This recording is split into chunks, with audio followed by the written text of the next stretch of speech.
It has been an honor as an ethical culture leader to be with families facing grief and death. For more than 30 years, I've helped families plan memorial services and presided at them, usually offering words that I have crafted out of our relationship to try to put the grief and death in some perspective. In one ethical society, we held a memorial every few years as a community for all the members of the community who had died. I've also been there for pastoral care when someone is grieving or when someone is facing their own or the death of a loved one. And so I've heard many different views within our ethical societies about what death means. We are also this Sunday very near and in the middle of, in some cases, some major holidays for some of the traditional religions. Ramadan, Palm Sunday, Easter, Passover. In Christianity, today churches celebrate the triumph of the human Jesus. Then on Friday, they will honor his ignominious death, and then Sunday, his miraculous resurrection. Jesus lives. Those words will adorn many Christian churches next Sunday. Later this month comes Yom HaShoah, remembering the millions murdered in the Holocaust. In Ramadan, it is said that the gates of heaven are opened and the gates of hell are closed, hoping for Allah's reward in this life and the hereafter is part of the contemplation during Ramadan. I concluded when I was fairly young from studying a variety of religions that one of the major functions of any religion is to try to explain death, to try to give some meaning to the loss of people we love, to try to explain the continuing presence of that person that we often feel. When I was training for this work, I spent a quarter in graduate school doing full-time hospital chaplaincy work. I went into that wondering what I, raised as a humanist and a non-theist, could offer to the many patients who were part of more traditional and theistic faiths.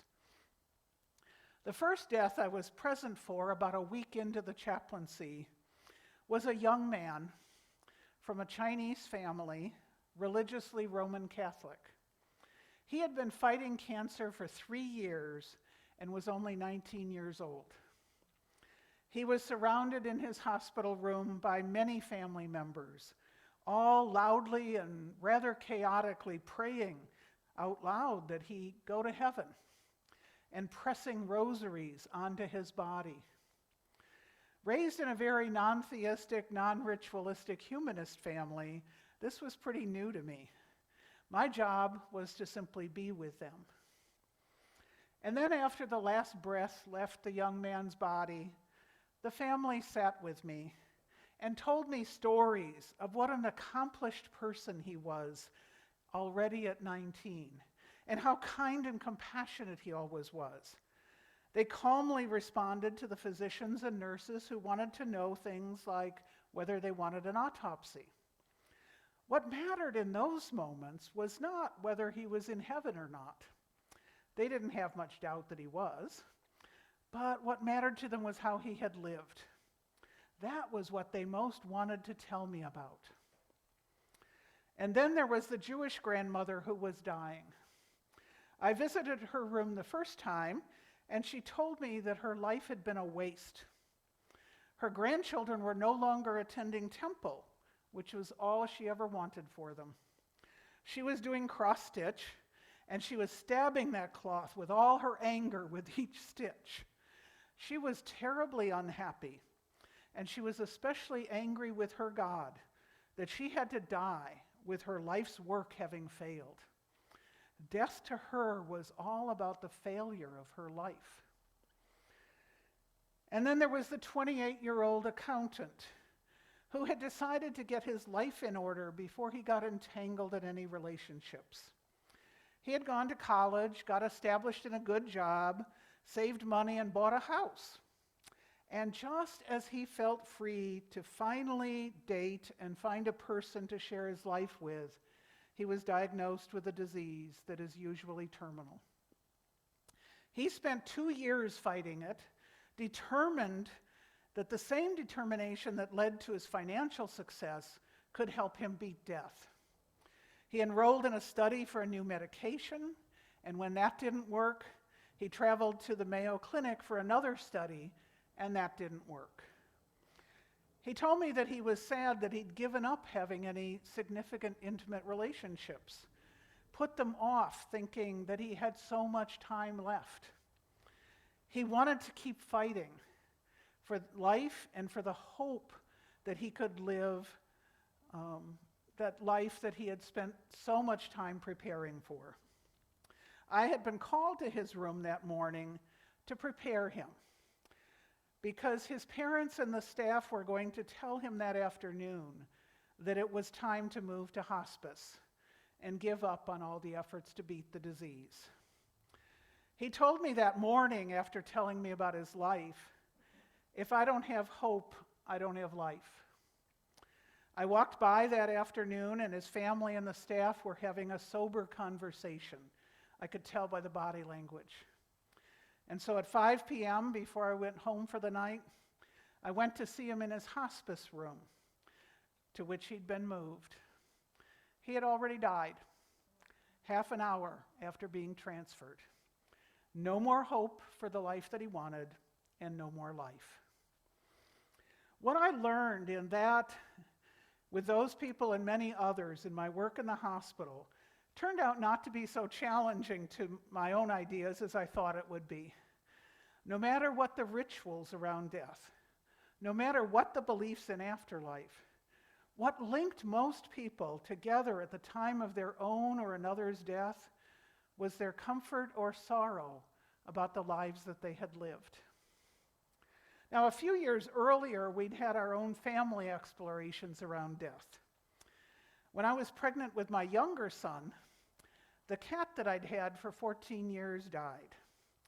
And so my older son, who was 10 at the time, was pretty devastated, and he finally agreed to get another cat before the baby came. He even gave the new cat her name, Pickles. That cat adopted the baby when my second son was born. I think the cat thought we got the baby for her. And my younger son adored his playmate Pickles from the beginning. When he was about 2, the cat sickened with what was finally diagnosed as an incurable feline leukemia, and the cat died. My younger son was especially devastated at 2 years old. Where was his beloved kitty? He knew we had visited the vet a number of times before she died. We spent well into 4 figures trying to save her before the final diagnosis. So every time we drove past that office, he would ask, "Is Pickles coming home? Are we going to pick up Pickles?" He missed her so much. At the time, I read that children don't really understand the permanent nature of dying until they're around 4 years old. And sure enough, a few months after his 4th birthday, almost 2 years after the cat died, one day he started crying inconsolably. He had finally realized that Pickles wasn't coming home. And no, he never let us get another cat. No cat other than Pickles would do. When he moved out on his own, he did fairly quickly adopt a stray cat that actually adopted him. Well, I have a friend whose posts, often quoting her 3-year-old daughter, are a constant reminder on Facebook of what young kids are like. And just this week, she posted this one, and I quote it with names changed with her permission. Amy, right before bedtime. "So wait, I saw Nancy's dog a couple weeks ago and now he's dead?" Mom, "Well, yes." In a comment Mom shared, "She asked me where Nancy's dog is now, and I was like..." She added, "We spent a long time talking about whether Nancy's dog might come back, or if he might just be pretending." Then she kind of stared at me and said, "But kitties don't die, right?" And I was like, well, unfortunately, understanding the permanency of death is a significant cognitive achievement, which few other animals outside of humans seem to have managed. There's some evidence that our gorilla cousins may get it, and even some evidence maybe the dolphins do. And it takes brain development, even in humans, to get to the point of understanding. We're not born understanding. Trying to find meaning in death, or find a way that permanency isn't really so permanent, is a major feature of most of the religions of the world. When I was the leader of another society, there was a court challenge to our status as a religious organization, something that has happened from time to time in different parts of the country, the last time in Austin. In this earlier challenge, the president of the society and I went to the hearing with an administrative judge. She was pretty negative from the start. In response to one answer I made early, she snapped, "You can't call this a religion until I say it is a religion." And when we tried to describe the non-creedal nature of ethical culture, that we don't require our members to share the same beliefs, she seemed both confused and somewhat antagonistic. What do you do if an 8-year-old girl whose mother has died comes to you and asks you, "Where is my mother now?" Well, I explained that at 8, if she's been in our Ethics for Children classes, we've already read some books and talked about dealing with death. The judge sighed an exasperated sigh. "Well then, what if a 4-year-old girl asks you?" And I thought for a moment and I answered, I'd ask her what she thought. At that moment, hearing that answer, the judge seemed to relax her whole body. She got us. No, we don't have one answer in ethical culture that fits everyone about where someone is after death. Though many of us are non-theists and don't believe in a spiritual realm where you go after death, or in reincarnation, or in any other survival in a non-material form. It's not a requirement to believe or disbelieve to be a member of an ethical society. And then there was an Ethics for Children class in another society. This middle school-aged class had been studying other religions all year. I suggested to the volunteers leading the class that they explicitly include ethical culture as well. I was surprised that it hadn't been included in past iterations of the class. For this class, they had representatives of each faith come to the class to be interviewed. The participants respectfully explored with them the same questions of representatives of all the faiths. Questions like, how did it all begin? How do you know how to live a good life? What happens when you die? So when I was there, one of the adult leaders of the class introducing the topic said something like, ethical societies just don't know how to answer the question of what happens after you die. So I decided to take a risk. They were in middle school after all. I asked the kids, what do you think ethical culture says about what happens after you die? The answers by middle school students, expressed with considerable confidence, included, you live on in the memory of others, and you live on in the good that you do while you're alive. They already got it. And that, I'd contend, is something that we do hold in common, even while we have no creed about heaven or hell or reincarnation cycles or individual extinction. What we believe in common about death is that the good you do lives after you, and sometimes the harm as well, and that it's important to know that we'll live on in the memory of others. So here we are, more than 2 years into the COVID-19 pandemic, and so many of us have lost loved ones or friends or almost lost them. When death comes suddenly, or when we're unable to be with our loved ones as they're dying, it is harder to come to terms with those deaths. We've had many deaths for which there were no in-person memorial services because of the pandemic. I did one graveside service during this time, and for that family, which had a tradition of throwing a handful of dirt into the grave as a way of coming to terms with the actuality of physical death, having many loved ones only able to be there on Zoom, on a laptop, in the cemetery, on a rainy day, was not the completion that they had wanted. Everyone wearing masks early in that pandemic was also likely jarring. Traditions of mourning are part of how we all deal with death. What I do in most memorial services where I preside is, I think, instructive of some of the common beliefs about death that we do hold in ethical culture. Not all leaders do memorials the same way, some of that freedom from creeds that we hold so dear, but this is my way, which I find meets the needs of many who are there. First, we acknowledge the reality that the person has died. Grief requires that acknowledgement, even though there will be cycles of denial and anger afterwards. The predictable stages of grief, by the way, are not neat stages. People go back through the stages many times.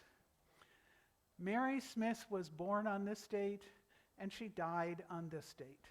We grieve because that is permanent.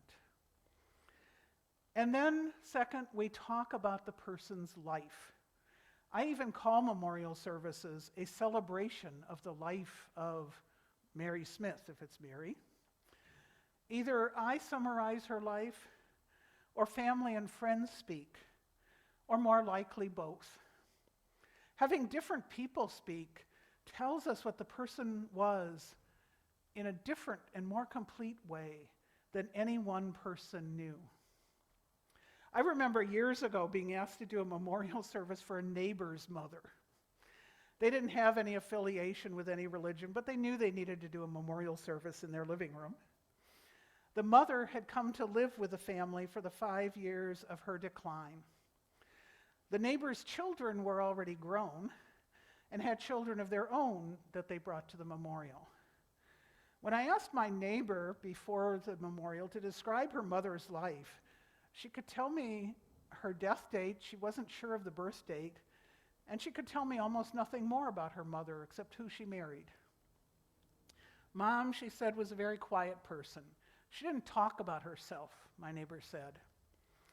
So at the memorial, we opened it up to any of the family members to tell a favorite story about grandma or great-grandma.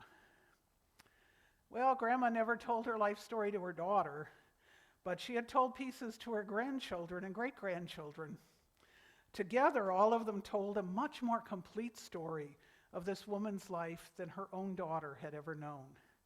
It was one of the most meaningful memorials that I've ever been to. Many studies about grief and grieving tell us that one of the most important things we do to get through that period and back to a time when we can function fully in our own lives is that we need to remember the life of the person that we loved and lost. We need to remember stories and remember them in their fullness, with all the good they did and even some of the harm that they did. As it is with all of us, no one has perfect relationships. Algernon Black, that mid-20th century ethical culture leader at the New York Society I quoted earlier, wrote a whole book about doing life ceremonies in ethical culture. In it, he writes that a memorial service is a time to begin to remake our relationship with the dead. The person is gone physically, but they are still present in our thoughts and in our minds. I woke up one day about a month ago, determined that there was something I had to tell my mother, who died in 1976. My relationship to her still lives in my head, even though I accept that she's physically not able to be active in that relationship. It's no wonder that many religions have beliefs about a person still existing in another realm, both because we want them to be happy and we know that their impact on us is still real. So we all need help in beginning to remember.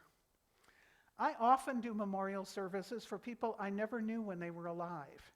People turn to an ethical culture leader when they have lost someone because they've heard that we do memorial services that bring real meaning to the occasion. I try to meet in person with as many of the family as I can, usually for a few hours. I walk into a room of very sad people, and I ask them to tell stories about the person that they lost. When someone tells a story and everyone laughs, I know they're on the road to getting through their grief, even if they've just begun that journey. That ability to laugh is also important. And speaking of laughing, I had a friend many years ago who told really, really, really bad jokes. I mean, the worst jokes I've ever heard. He died in his 40s. And for his memorial, which he was able to plan because he knew he was dying, he asked that people be asked to come forward and tell the worst joke they had ever heard him tell.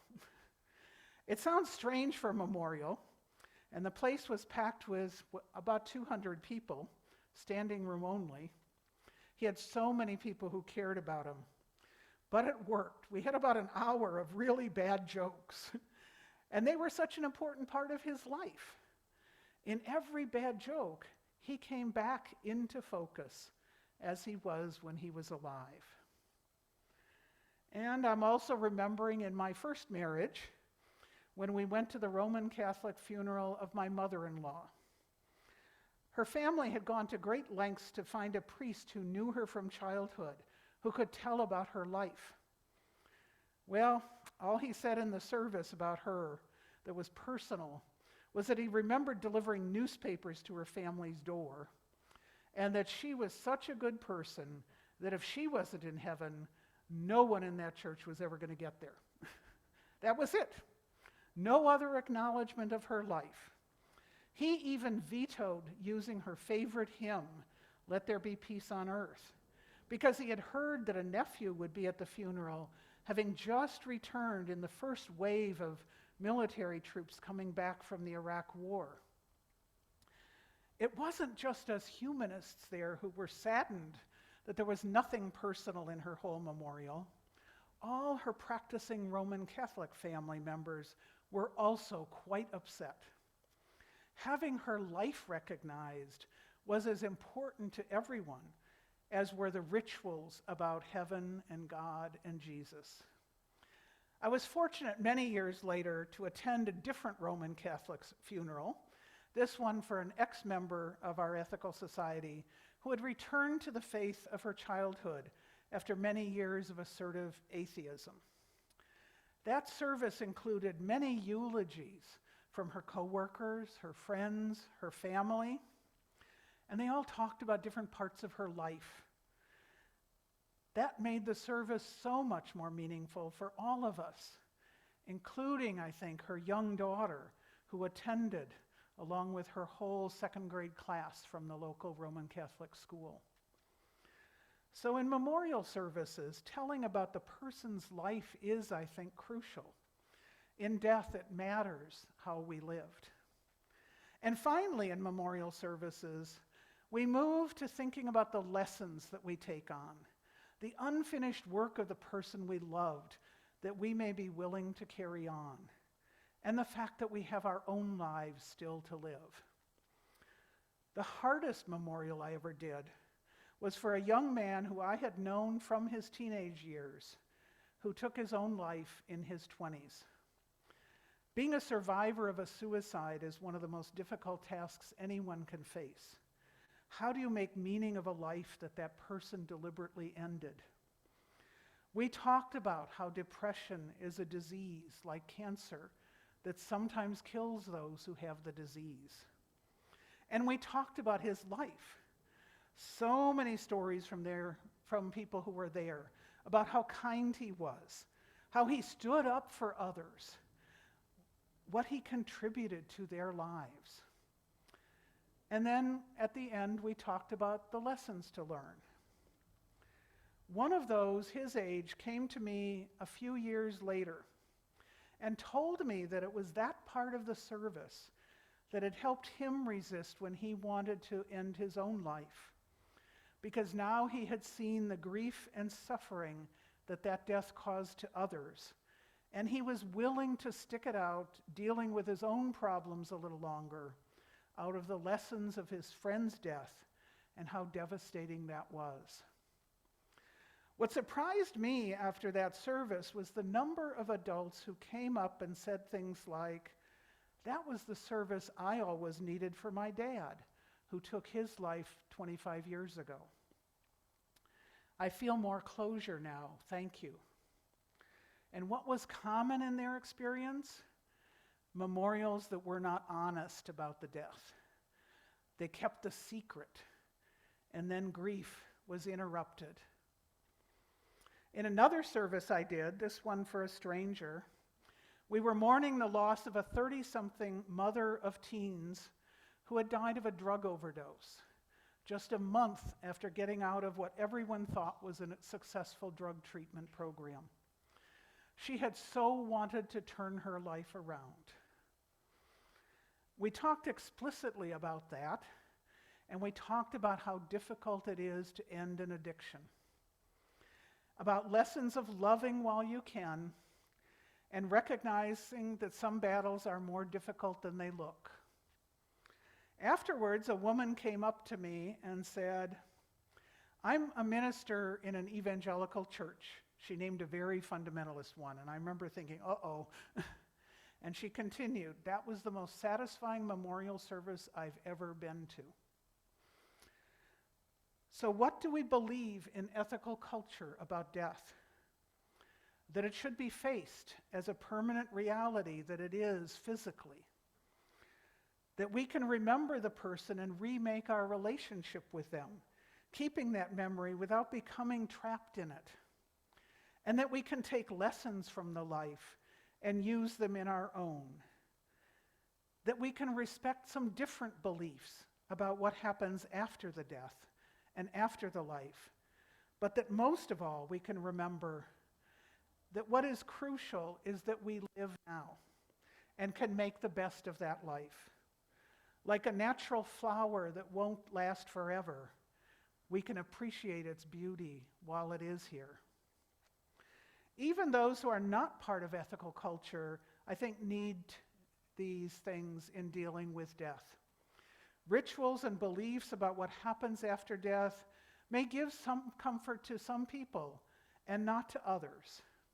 But coming to terms with the dying, remembering the life, remaking our relationship, and living our own life, including what we take as lessons and modeling from that other person's life, I believe we all need all of those when we are dealing with death. Now, I've talked mainly about dealing with the death of someone else. I think much of that also applies to our own facing of death. That beautiful flower isn't conscious of its end, but we are. What I've learned from my many years of being close to death so many times, how much we can be in touch with the good that we did in our life, helps considerably in facing the end of our life. So now, while we're alive, it's the time to deal with those aspects of our lives that we aren't so happy about, and to do what we can to turn that around, make amends, repair harm to others or ourselves. We can remake our relationships with those who are still alive. And remember that in every life, there's good and harm done. We are called by our existence here in this life to be human, not perfect.